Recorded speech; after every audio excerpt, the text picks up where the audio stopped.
बिस्मिल्लाहिर्रहमानिर्रहीम। अस्सलाम वालेकुम। मैं हूं डॉक्टर हिरा शकील। वेलकम करती हूं अपने यूट्यूब चैनल पे।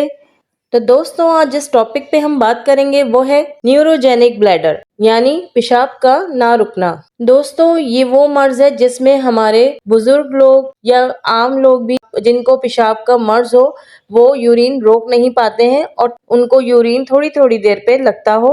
ये वो कंडीशन होती है दोस्तों जहां मरीज की नर्व्स, ब्रेन या स्पाइनल कॉर्ड में कोई फंक्शनल प्रॉब्लम आ जाती है और वहां ब्रेन से जो सिग्नल होते हैं वहां पेशाब की थैली तक नहीं जा पाता। यानी कि कब हमको यूरिन पास करना है, कब यूरिन को रोकना है, कब यूरिन आना है, किसी भी नर्व के वीक होने के किसी भी वजह से ये हो सकती है। जब पेशेंट के स्पाइन और ब्रेन में नुकसान पहुंच चुका होता है और वो परेशान रहते हैं तो इसमें होम्योपैथी से इस मर्ज को ख़त्म तो नहीं किया जा सकता दोस्तों, लेकिन किसी हद तक हम इससे कुछ दवाओं के ज़रिए कंट्रोल कर सकते हैं। अगर हम इसके सिम्टम्स की बात करें तो इसमें बार बार पेशाब का आना, 8 से 10 बार तक आपको पेशाब आ सकता है। इसके अलावा रात में पेशाब ज़्यादा और अचानक पेशाब का आना कि अगर यूरिन पास करने नहीं गए तो फ़ौरन ही यूरिन पास हो जाएगी।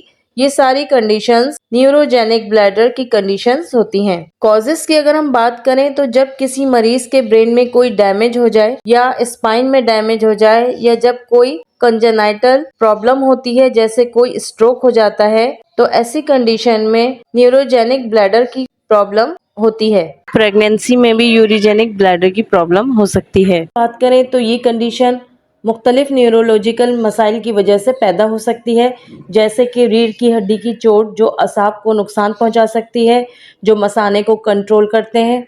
इसके अलावा मल्टीपल स्क्लेरोसिस, ये एक ऑटोइम्यून डिजीज़ है जो मसाने को कंट्रोल करने वाले असाब को नुकसान पहुंचा सकती है।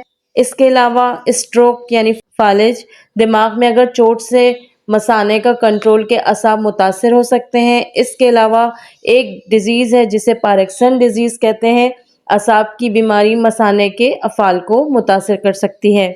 इसके अलावा डायबिटिक पेशेंट्स जिसको chronic high blood sugar level nerves को डैमेज कर सकता है। इसमें डायबिटिक न्यूरोपैथी जो ब्लैडर पर असरअंदाज होता है। इसके अलावा स्पाइन बिफिडा यानी ये एक पैदाइशी मसला है जिसमें स्पाइन और स्पाइनल कॉर्ड सही तरह से बन नहीं पाता। इसके अलावा ट्यूमर या कोई भी सिस्ट रीढ़ की हड्डी या दिमाग पर दबाव डालने वाली रसोलियां मसाने के कंट्रोल को मुतासर कर सकता है। तो दोस्तों, अब हम होम्योपैथिक मेडिसिन की बात कर लेते हैं कि इस प्रॉब्लम के लिए न्यूरोजेनिक ब्लैडर को ठीक करने के लिए होम्योपैथिक में कौन कौन सी अद्वियात मौजूद हैं। तो सबसे पहले हम बात करेंगे कैनाबिस इंडिका। दोस्तों, इसमें हम क्या देखते हैं कि इसमें पेशेंट को यूरिन थोड़ा थोड़ा वक्फे पर पास होता है।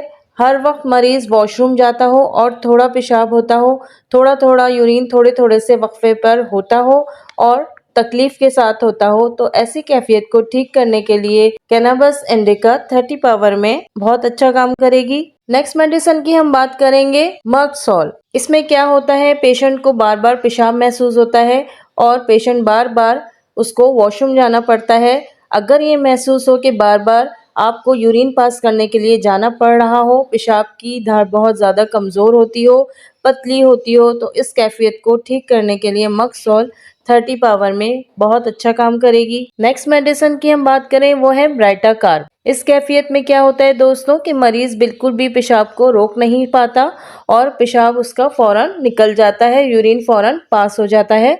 तो अगर पेशेंट को यूरिन बिल्कुल भी ना रोक पाए तो ऐसी कंडीशन को ठीक करने के लिए ब्राइटाकार्ब 30 पावर में इस्तेमाल की जाएगी। नेक्स्ट मेडिसिन हमारी है लाइकोपोडियम। पेशेंट को बार बार पेशाब आता हो और खासकर रात के वक्त ज्यादा पेशाब आता हो, ऐसी कैफियत में जब पेशाब बार बार आता हो, खास तौर से रात में पेशेंट की तकलीफ बढ़ जाती हो, तो इस कंडीशन को ठीक करने के लिए लाइकोपोडियम 30 पावर में बहुत अच्छा काम करेगी। नेक्स्ट मेडिसिन हमारी है मैग्म्योर। पेशेंट की एक कंडीशन ये आती है कि आप पेशाब करने जाते तो हो, उनको पेशाब तो हो रहा है लेकिन उनको ऐसा फील होता है कि जैसे अभी पूरा नहीं हुआ, अभी यूरिन थोड़ा बाकी रहता हो, खुल के उन्हें पेशाब ना होता हो, ब्लैडर में इंटेंशन रह गया हो यूरिन का। ये दवा ऐसे पेशेंट के लिए है जिन्हें पेशाब के लिए जाने में प्रॉब्लम होती है और उसके बाद खुल के पेशाब ना होता हो, और अगर हो भी जाए तो उन्हें लगता है कि ब्लैडर में अभी यूरिन बाकी है। तो इस कंडीशन को ठीक करने के लिए मैग्मेयोर 30 पावर में इस्तेमाल की जाएगी। नेक्स्ट मेडिसिन हमारी है सारसापरेला। इसमें हम क्या देखते हैं कि मरीज को न्यूरोजेनिक ब्लैडर हो और उन्हें बूंद बूंद करके यूरिन पास होता हो और साथ में मरीज के गुर्दे में भी थ्री भी मौजूद हो। ऐसे पेशेंट जिनको बूंद बूंद पेशाब होता हो और तकलीफ के साथ होता हो, तो ऐसे पेशेंट को सारसापरेला 30 पावर में बहुत अच्छा काम करेगी। नेक्स्ट मेडिसिन हमारी है थूजा। इसमें हम क्या देखते हैं कि मरीज को पेशाब तो महसूस होता हो और पेशाब करने में दर्द बहुत ज्यादा होता हो, पेशाब करने में स्टिचिंग टाइप और कटिंग टाइप जैसे पेन भी होते हो, रेंगने काटने वाले, बिल्कुल ऐसा लगता हो कि पेशाब की नाली को यूरिन ब्लैडर किसी ने काट दिया हो, ऐसा दर्द महसूस होता है और पेशाब बहुत मुश्किल से होता है। तो ऐसी कंडीशन को ठीक करने के लिए थूजा 30 पावर में इस्तेमाल की जाएगी। नेक्स्ट मेडिसिन हमारी है एसिड नाइट। एक कंडीशन पेशेंट की हमें ये देखने को मिलती है कि मरीज पेशाब के लिए जाते तो हैं लेकिन पेशाब उनको महसूस भी होता है।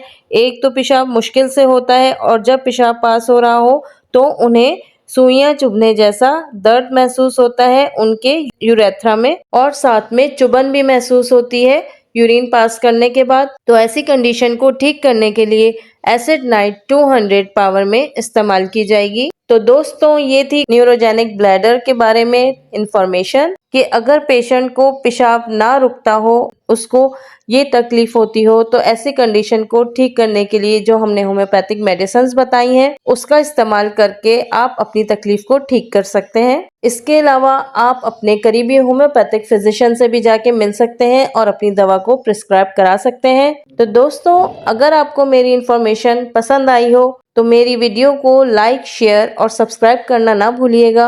मिलती हूँ नेक्स्ट वीडियो में। And take care of yourself. मिलती हूँ अपनी नेक्स्ट वीडियो में, तब तक के लिए अल्लाह हाफिज।